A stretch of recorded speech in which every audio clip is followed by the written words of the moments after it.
Salut les geeks, comme convenu, nous voilà pour la deuxième partie de mon tutoriel consacré au RAID Software. Alors pour ceux qui n'ont pas vu la première partie, je vous expliquais tout simplement comment configurer un RAID Software sur une distribution Ubuntu de A à Z, sur une distribution déjà installée. Donc cette fois-ci, on va aller un petit peu plus loin et on va se pencher sur les problématiques lorsque vous rencontrez des pannes, parce que je pense que c'est un point important lorsque on configure du RAID. Vous allez être certainement confronté au moins une fois à cette problématique et croyez-moi, quand ça vous arrive, vous avez des sueurs froides parce que vous êtes sur une patte et vous avez forcément peur de perdre toutes vos données. Alors quel est le programme de cette vidéo? Alors pour commencer, on va simuler tout simplement une panne de disque. Donc moi je vais utiliser une machine virtuelle pour le faire. Ça sera pareil si vous avez un ordinateur et que le disque dur est tombé en panne. Donc on va tout simplement supprimer un des disques, après le retirer et on ira tenter de lancer les commandes qu'il faut pour pouvoir reconstruire le RAID. Je vous expliquerai également comment contrôler que le RAID est en place, fonctionne bien, et on essayera également si possible de pouvoir s'alerter automatiquement lorsqu'il y a une éventuelle panne, parce que ça peut être très pratique. Ça vous évitera effectivement de faire des vérifications manuelles. Alors avant de commencer et de rentrer dans le vif du sujet, à tous ceux qui sont abonnés à la chaîne, un grand merci, puisque si je suis là aussi c'est grâce à vous. Pour ceux qui ne sont pas encore abonnés à la chaîne, n'hésitez pas à vous abonner, puisque sur cette chaîne on apprend, on va faire également des découvertes et également je partage tout simplement des infos sur mes passions. Ça peut être le cinéma, les jeux vidéo, tout ce qui va concerner l'univers des geeks. Donc voilà, ici on se prend pas la tête, donc n'hésitez pas à vous abonner, on est de plus en plus nombreux et ça me fait vraiment plaisir. Donc trêve de bavardage, on va passer au vif du sujet. Allez, c'est parti!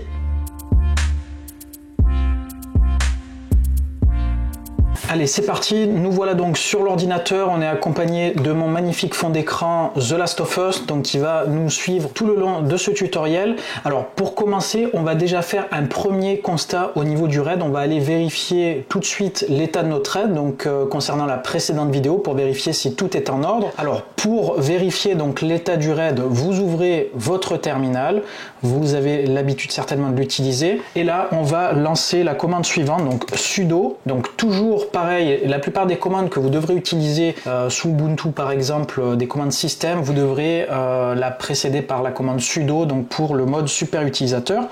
Donc on va faire un cat proc mdstat. Vous tapez votre mot de passe et là ici donc on peut voir l'état de notre RAID, donc celui qu'on a créé sur la première vidéo, le premier tutoriel. Donc là ici on se retrouve donc avec une première partition RAID qui est synchronisée correctement, MD0. Donc là on peut voir qu'on a SDA2 et SDB2 donc qui sont up à l'intérieur de ce qu'on appelle la grappe RAID, c'est-à-dire tout simplement les deux disques durs. Et donc là ici on se retrouve avec 2 U et 2 sur 2, donc tout se passe bien de ce côté-là, c'est ok. Et on a également donc le MD1, donc qui est une autre partition qui possède également donc SDB3 et SDA3, toujours pareil avec 2 disques durs sur 2 et 2 U. Donc là on est sur un RAID qui fonctionne parfaitement, qui n'a pas d'anomalie. Donc là ce qu'on va faire donc sur la prochaine session, on va aller casser tout ça, on va simuler une panne. D'ailleurs c'est pas forcément seulement sur une panne franche de votre disque dur, il peut y avoir tout simplement un bug système ou autre qui pourrait faire que la synchronisation s'arrête. Donc on verra d'ailleurs dans les étapes suivantes comment contrôler que le disque est synchronisé, parce que parfois vous pouvez ne pas faire gaffe que la synchronisation des deux disques elle a tout simplement pété, elle s'est arrêtée, et du coup le jour où vous avez une panne de disque dur, vous êtes bien content quand vous vous retrouvez finalement avec le disque secondaire tout simplement non synchronisé avec des données obsolètes. Donc on va passer à la simulation de la panne. Donc on va aller directement sur l'interface VMware. Donc de votre côté forcément ça sera si le disque dur fonctionne pas bien, ou alors si vous voulez vous amuser, vous pouvez tout simplement faire comme j'ai fait via une machine virtuelle. Donc on va passer tout de suite à l'étape suivante. Nous voilà donc sur l'interface de VMware. Donc je vous ferai probablement un tutoriel un peu plus complet sur ce logiciel parce que je le trouve quand même très bien donc pour gérer les machines virtuelles. Alors là ici donc je vais simuler tout simplement la perte d'un des disques durs. De votre côté si c'est une panne ou autre, bien sûr vous aurez tout simplement rien à faire de votre côté. Là c'est pour une simulation. Alors ici sur la précédente vidéo j'avais ajouté un autre disque donc pour créer le RAID. Là je vais tout simplement supprimer un des deux disques. Donc on va supprimer le disque secondaire, celui que j'avais ajouté initialement. Je vais aller donc sur la partie disque dur ici, je vais faire Remove et je vais faire OK. Donc là concrètement, il me reste plus qu'un disque sur les deux disques et on va aller redémarrer la machine virtuelle et voir un petit peu comment elle se comporte et on va ensuite réparer tout ça. Voilà, donc je viens de redémarrer la machine virtuelle et comme prévu, elle démarre parfaitement malgré la perte d'un disque, puisque c'est le principe du RAID effectivement. Alors on va aller déjà contrôler l'état de notre RAID puisque c'est ce qui va nous importer et on va contrôler également la partie disque dur puisque je viens de supprimer un disque dur, comme ça vous verrez un petit peu les manipulations que vous pourrez réaliser. Alors là ici, pour aller donc vérifier notre RAID, on va lancer exactement la même commande qu'on a lancée au début de la vidéo, donc c'est-à-dire sudo cat proc mdstat. Et là ici, donc si on regarde, vous avez vu, il y a quelque chose qui est flagrant. On se retrouve avec ici tout simplement un seul U sur les deux partitions. Et ici, il y a donc le disque SDB qui a sauté, les partitions SDB. Donc c'est logique, c'était le disque secondaire. Et donc là, tout simplement, on est sur une patte. Donc c'est-à-dire qu'on n'a plus qu'un seul disque qui possède les données. Donc là, on se retrouve dans une situation qui est un petit peu sensible, sur laquelle il faut agir rapidement pour éviter de tomber en panne sur le premier disque. Si jamais ça arrive, effectivement, vous aurez perdu vos données définitivement si vous n'avez pas de backup. Donc là, ce qu'on va faire, on va quand même contrôler, on va faire un sudo fdisk-l.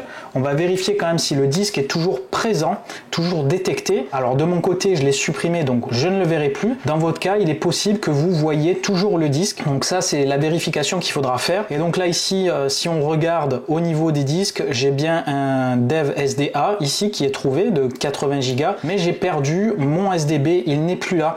Alors en fonction du cas, soit votre disque dur commence à être défectueux, à ce moment-là, il faudra faire des tests. Je ferai probablement un tutoriel spécial dédié au test de disque dur pour pouvoir vérifier s'il y a des erreurs d'écriture ou autre. Alors si vous vous trouvez dans le même cas de figure que moi, c'est-à-dire que le disque secondaire ou le disque primaire n'est plus détecté, il n'y a pas 50 solutions. La première chose à vérifier, c'est les connectiques. Est-ce que le disque est correctement branché à la carte mère? Alors il peut y avoir soit tout simplement le câble SATA qui s'est débranché ou le câble d'alimentation qui s'est débranché ou tout simplement mal connecté. Ça peut arriver, ou peut-être même qu'ils sont défectueux. Alors ça m'est jamais arrivé, mais pourquoi pas, ça pourrait éventuellement être une possibilité. Si c'est pas le cas, malheureusement, il y a de fortes chances que le disque dur soit mort. Donc à ce moment-là, on va le remplacer.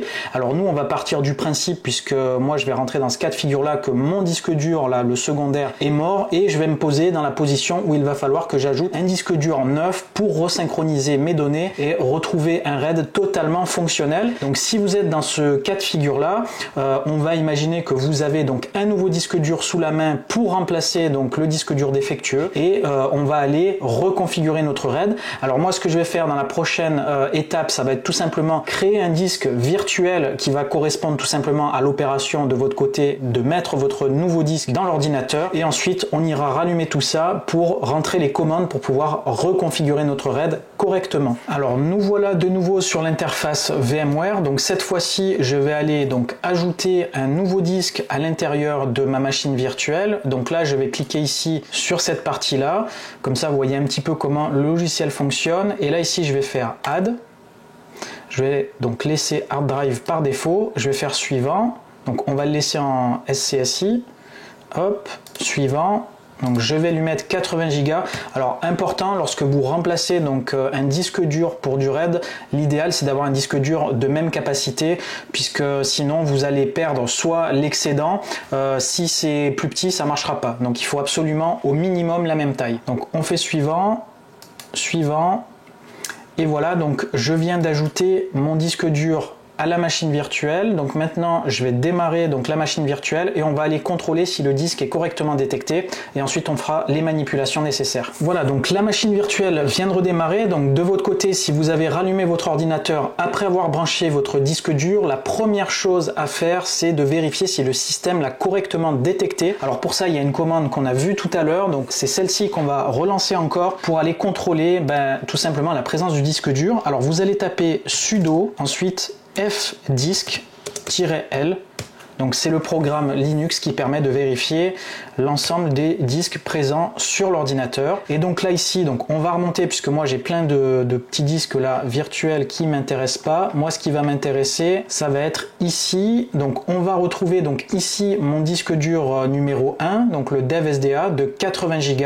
Donc celui-ci, si on regarde le détail, il y a effectivement 3 partitions. Donc c'est bien les partitions en question qui tout simplement qui étaient en place sur l'autre disque. Et là sur le disque donc que je viens d'ajouter, il est ici, donc ça a bien fonctionné, il est bien détecté, donc forcément sur une machine virtuelle ça fonctionne systématiquement.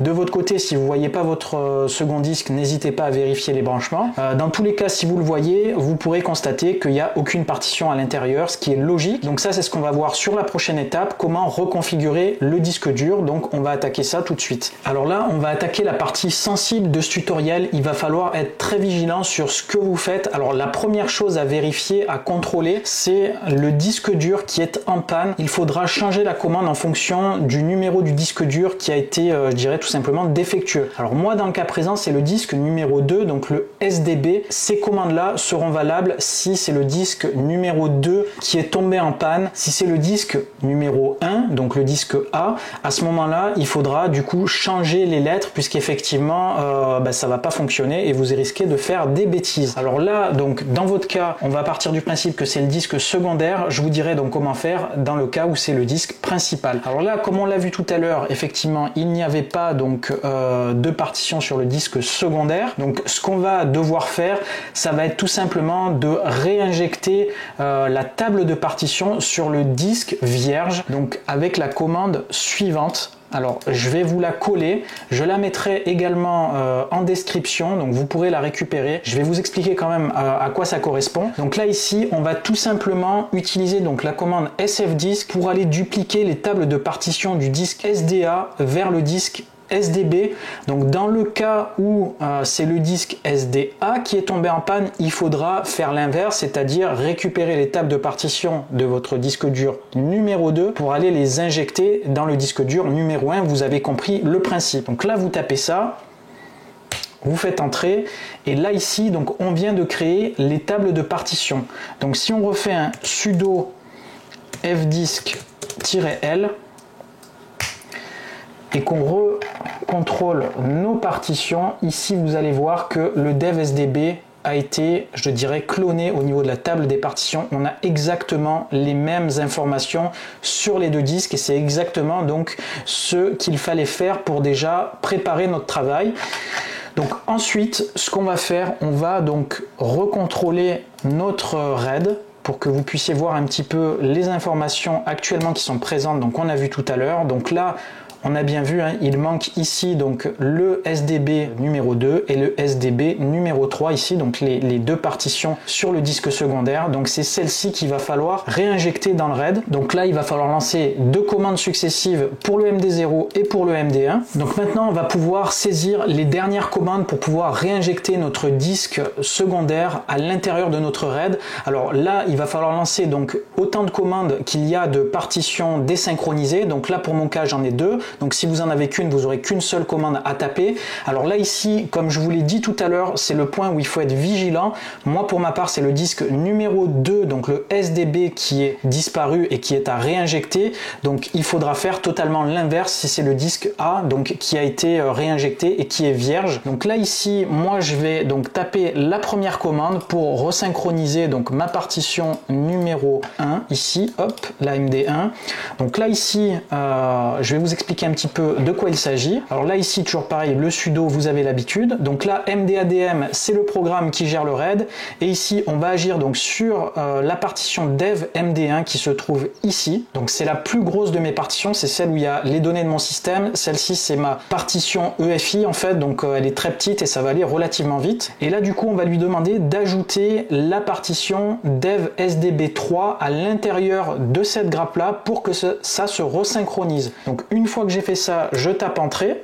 Et donc là, on a donc MDADM added, donc ça veut dire que ça sent bon. On va faire ça, et là ici, on a un recovery et 1,4%. Le disque, il est en train de se resynchroniser, donc il est tout simplement en train de copier l'intégralité des données à l'intérieur du disque secondaire. Donc c'est exactement ce qu'on souhaitait faire.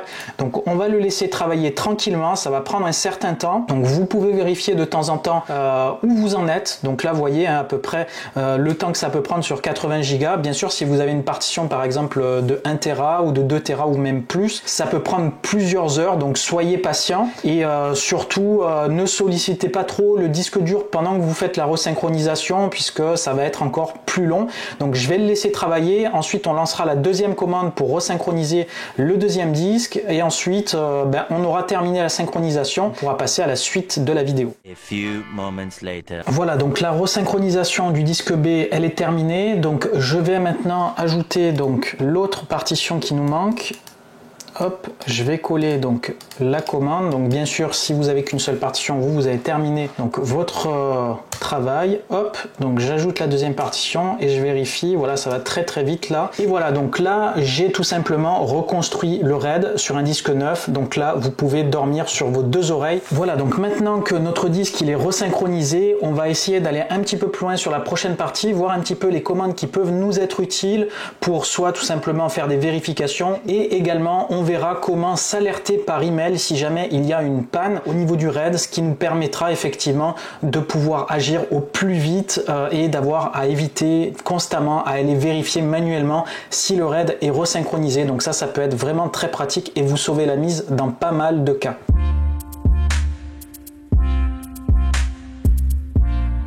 Alors maintenant, on va voir quelques commandes qui pourront vous être utiles pour améliorer la gestion de votre RAID hardware et tout simplement pour un petit peu mieux comprendre et maîtriser le logiciel. Alors la première commande qu'on va voir, donc c'est celle-ci. Alors je ne sais pas si vous vous souvenez, mais tout à l'heure, donc on a lancé la commande sudo cat proc mdstat donc pour vérifier l'état de notre RAID. Alors il fallait à chaque fois relancer la commande pour visualiser où on en était. Alors il y a une méthode qui est plus pratique qui permet tout simplement de visualiser en temps réel la synchronisation, et vous verrez tout simplement la barre de progression grandir petit à petit en fonction de l'état de la synchronisation.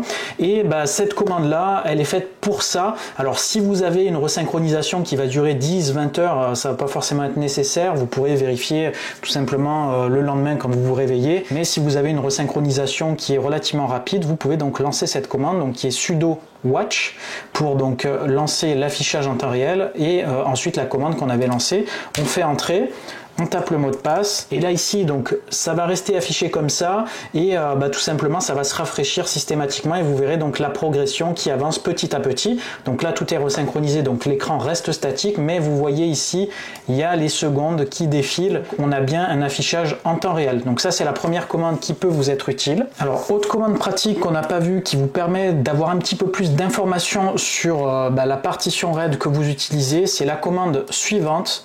Donc là on va le faire sur les deux partitions, donc c'est celle-ci, donc c'est toujours MDADM qui gère vraiment les actions au niveau de votre RAID. Et là donc si on affiche une option détail sur le dev MD0 et qu'on fait entrer, là ici on aura beaucoup plus d'informations sur la partition RAID. Donc ici on peut voir le niveau, donc on est bien en RAID 1, on peut voir la taille donc en mégaoctets ou en gigaoctets donc de la partition, donc on peut voir le nombre de disques présents dans cette partition.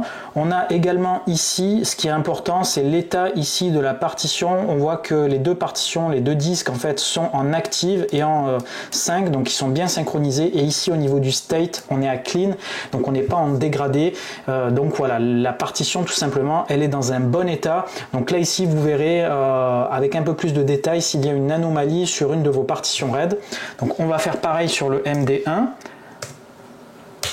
Voilà, et là ici donc on voit c'est exactement le même type d'information, mais ici on voit bien que la taille a changé. Donc ça, cette fonction là, cette commande là, elle va être utile pour en savoir un petit peu plus lorsque vous lancez la précédente commande, donc le proc mdstat, et que vous voyez qu'il y a effectivement un disque manquant. Vous allez pouvoir voir un petit peu plus de détails éventuellement sur le problème qui peut se poser au niveau de votre partition. Autre petite commande qui peut être utile mais qui sont pas forcément essentielles, donc c'est la version version, je dirais, plus courte de ce qu'on a vu précédemment, détail, donc c'est la commande query, donc qui est vraiment très abrégée, où là ici vous avez donc les informations, je dirais vraiment basiques. Ensuite vous avez également donc la commande suivante, donc qui permet d'examiner en fait les blocs, les 0 blocs qui sont à l'intérieur du disque. Là ici, moi c'est la SDA2 par exemple qu'on va tester. Ça permet vraiment d'examiner les blocs en fait à l'intérieur de la partition. Donc là si on fait ça, on peut voir ici les différentes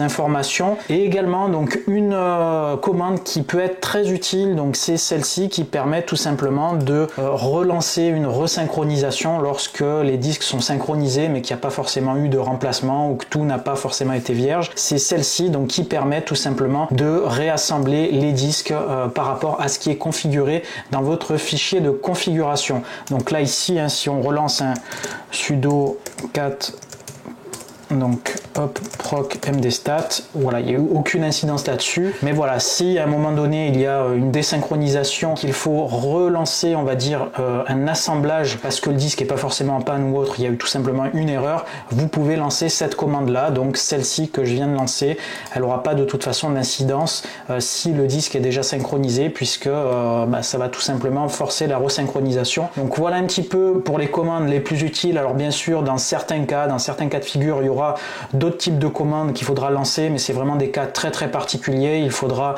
en fonction des différents cas faire des recherches effectivement sur le problème et lancer telle ou telle action spécifique, mais ça va pas être l'objet donc de cette vidéo là. Alors maintenant on va voir tout simplement rapidement comment on peut rajouter donc notre email pour pouvoir être informé lorsque le RAID y saute. Tout simplement le fichier de configuration MDADM donc permet de le faire. Donc là on va faire tout simplement un clear, voilà, comme ça on y voit mieux. Donc là on va aller modifier donc le fichier de configuration, donc on va faire un sudo nano etc mdadm et mdadm.conf, et ici tout simplement on va pouvoir ajouter notre email. Donc là ici vous pouvez mettre test@exemple.com.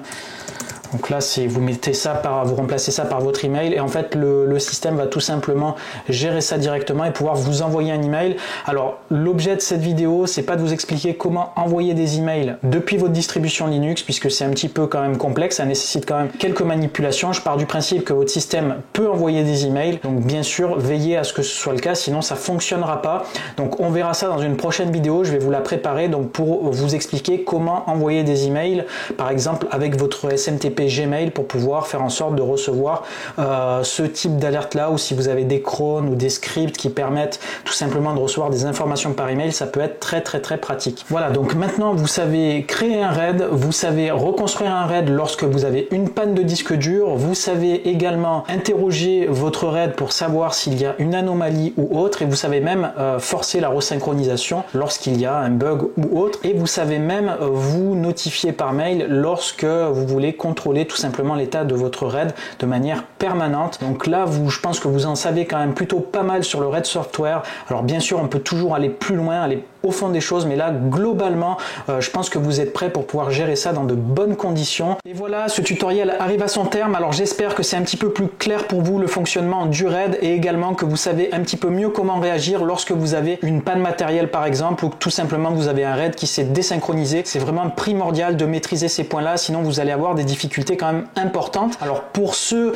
qui découvrent cette chaîne, n'hésitez pas à vous abonner, puisque sur cette chaîne on découvrira des tutoriels de ce type là. Il y aura également des trucs et astuces, il y a plein de choses à découvrir, donc n'hésitez pas à parcourir les vidéos sur la chaîne. J'ai vraiment traité beaucoup de thématiques différentes sur des passions qui me plaisent énormément, que ce soit le cinéma et les jeux vidéo. Bref, on est de plus en plus nombreux, et si vous vous ajoutez à la communauté, l'idée c'est vraiment de créer un environnement où on soit de plus en plus et on partage nos passions dans une bonne ambiance. Donc voilà, n'hésitez pas à vous abonner. Également, si vous avez apprécié cette vidéo, ou tout simplement si vous voulez soutenir la chaîne, n'hésitez pas à mettre un max de likes sur la vidéo, ça me fera énormément plaisir. Pour ceux qui veulent me suivre, vous pouvez également me retrouver sur Twitter où je suis pas mal actif, mais aussi sur Instagram et TikTok, et bien sûr vous pouvez me retrouver sur mon site internet larevuegeek.com. Alors pour ceux qui sont pas au courant, c'est un site que j'ai entièrement développé par moi-même et que j'anime par mes soins. Donc sur ce site qui est complémentaire à la chaîne, vous pouvez retrouver des actualités, des bons plans, des trucs et astuces que vous ne verrez pas donc sur la chaîne. Il y a également l'intégralité des vidéos disponibles et également un forum de discussion. Vous pouvez participer gratuitement, tout est gratuit de toute façon. Il vous suffit de vous inscrire. J'ai mis en place donc le Facebook Connect, donc en un clic vous pouvez directement vous inscrire. C'est très facile. Bref, j'ai également pas mal de vidéos en préparation, donc je suis en train d'y travailler. Donc n'hésitez pas également à vous abonner pour retrouver ces vidéos là et activer la notification pour que vous puissiez être informé lorsqu'elle sort. Alors là, il y a un joli week-end de 3 jours qui s'annonce, donc je vous dis à tous, profitez bien, profitez de vos amis, de la famille, amusez-vous, détendez-vous, bref, passez que des bons moments. Je vous dis à très bientôt, ciao les geeks!